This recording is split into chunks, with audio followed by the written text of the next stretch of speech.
Hey, so last week I made this Facebook post and I sent out an email and I invited you to send me your measurements so that we could talk about alignment and I could, try to give you some feedback and maybe just see what we could learn from each other. And Larnas sent me their measurements, so I'm going to try to hold up my end of the agreement and give a little feedback here. So Larnas sent me some photos at first, and I said, okay, the photos are kind of helpful, but what I really need are the original measurements. So they sent me their TRF files, and I'm not sure why exactly they came through like this. It's weird for me that they look kind of like missing some data here, because if we look at the threshold here, there's no coherence. So I don't know if there's something weird about the way the files came through. But anyway, this is what we've got, a main and sub measurement. And at first you might look at this subtrace and you think, oh, these aren't really on top of each other and they're not aligned. But in the email from Laurinus, they said, well, I think these are aligned, and I tried a bunch of different settings, but it never got better. And I created this sum trace, and it looks like they're getting summation through the crossover region. And I said, this doesn't make sense. Why would everything be working fine if these phase traces are not on top of each other? So the first thing I did is I went to the info panel here to see what was going on with these measurements. And so there's two things I noticed here. So I think this is the top, and I'll just make a screenshot. And this is the sub. So here's the main, and then here's the sub over here. So let's just look at these settings. Okay, these all match. I wonder why the averaging says none. I would always set this to something higher, by the way. Polar, I would normally use complex, but that's fine. Windowing, this is kind of weird for me. I've never seen windowing none. Mine always say something like windowing Han. And I don't know if I can open it right now. So I'll close this for a second. It's under these settings over here. There's the averaging type, data window Han. I think that's where that is. So I don't think I've ever turned that off. So you probably want to turn that back on. Okay, windowing and then delay. Check this out. The delay is not the same. So this is why these are not on top of each other, and yet they seem to have summation through the crossover region. So this is not a huge problem. We can fix this, as I talked about in a recent video. So, we can play around with the level offset here, but in terms of timing, we can't really adjust that. So what I did is export these. So just select both of these, export to ASCII, and then I open them up in Room EQ Wizard. So File, Import, Import Frequency Response, Top. I wonder if I can do them both at the same time. Maybe not. Open Top, File, Import, Import Frequency Response, open Sub. Okay, so we've got these in here. It's just like we were looking at in Smart. And the first thing we need to do, though, is correct this timing offset. And here's the timings that we had over in Smart. Oh, I closed the windows, but anyway, actually, I don't remember what these are, so I have to open them up again. So let's look at did I close the other thing already? I did. So the sub is the one that is too far, right? So what we're going to need to do is change the timing reference and add 6.39 milliseconds to the timing reference of the top. So let's do that first. So I'll just copy this and go back over to Room EQ Wizard, select the top, Controls, offset T0, and I'll just paste this number in. And now when I hit enter, what I expect to see it do is go up, right? The slanting down slope here, the slope should get less steep. Because normally we add delay and we think the slope is going to become more steep, but I'm adding delay to the timing reference, so it should go in the opposite direction. So I'm going to hit enter, and we're going to watch this slope right here. Okay, it went way up here, right? It took this big shot up. So now I'm going to apply and close. So we'll write the data. Now let's look at the phase.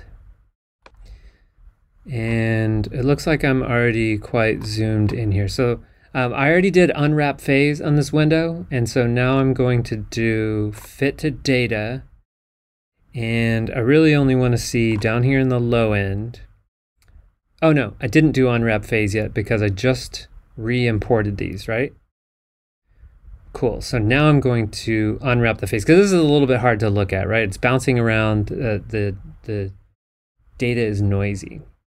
So let's see if this will work. Unwrap phase, and now what I can do is just sort of right click and drag down to kind of this area of interest, which is about like 68 to 200. How do I know that that's the crossover region? Because over here in all SPL, let's do this as well. We will fit data, and then we'll just look at the low end. Actually, let's just go back to seeing the entire trace here. So to find the crossover region quickly in RumiQ Wizard, I will go to measurement actions, and I'll just pick one of these. It doesn't really matter. But first, I will turn it up by 10 dB and see the last frequency where they still touch. I'm assuming this is all noise. So this is going to be about 68 Hertz. And then I'll go minus 10 dB from 0. Look at the last place where they still cross over. So let's say that their crossover region goes from about 68 to 200 Hertz. Oh, and I didn't show you guys a picture yet, but Lorna sent me a picture of the setup. It's this super cute little practice rig that they set up at home. So let me grab the photo.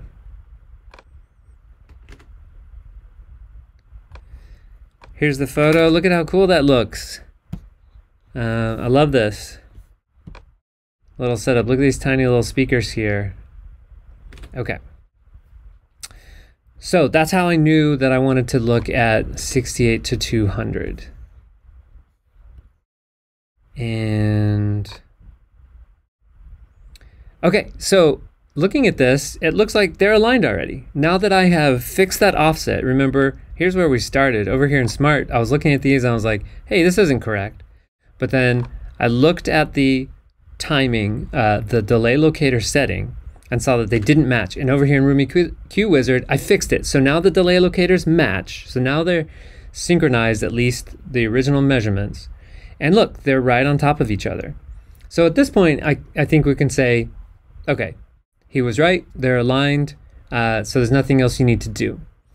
But if you wanted to investigate this further and just confirm that this really is the best setting, it is fun to play around with the alignment tool.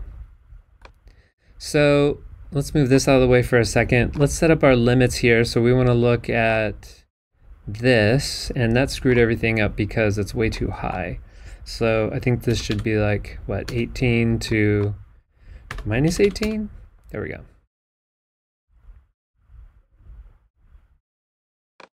Okay, so it looks like I already, let me reset everything. Okay, so I have to pick my two traces, and then the black trace shows the summation, and the black trace down here shows the average of the phase. So as you can see, I'm already doing pretty well. We can click here and click on level phase at cursor just to maybe make the phase a little bit easier to look at. There we go. Now we can see it all kind of in one stretch here. So it looks like if we do want to make a slight bit improvement, we could add a tiny bit of delay to make this green trace bend down a little bit and get a little bit closer up here, but we know it's going to get worse here. But if I click on delay and just add a tiny bit, you know, maybe we can find a nice middle ground here, and I can kind of see this black trace improving at the same time, right? And with measurements that are this noisy, I'm not sure if any of the, you know, automatic optimizers are really going to help us, but I can try it. I can click here and click Align Phase Slopes at Cursor. Oh, that actually worked. Align Phase Slopes at Cursor. I mean, it's not the value that I really want, but at least it's working. That's kind of cool. I can also try Align Phase at Cursor. And I can try aligned phase at cursor. So this is giving me some results. And if I wanted to take a look at these, then I would click Align Sum, and that would make a bunch of copies. But I'm actually less interested in the automatic optimizations this time, because I already know that I'm so close. So I'm just going to reset this, put this back at 0, and I'm going to try a couple of options manually. So I add a little bit of delay, I click Align Sum. Now I want to try the inverted option and reset this. And I might go this way. I don't think that's it because this is too far apart up here. So let me go the other direction. There we go. I think this is maybe going to be it. So this is not as good, obviously, because the black trace here is not above the blue trace, the most recent one, the Align Sum I created. But I'm going to click Align Sum. So now I have two options. And I can hide my two original measurements and just get really picky about looking at, these two solutions I made. And what I see is better summation here in blue, here in blue. So I would go with the blue one, and that's good because that's less work on my part. It's only 1 millisecond of delay and no polarity inversion, and that would be my pre-alignment delay that I could now memorize or write down somewhere. So that's how I would look at this alignment, learners. I hope this helps, and let me know if you have any questions about this. Thanks.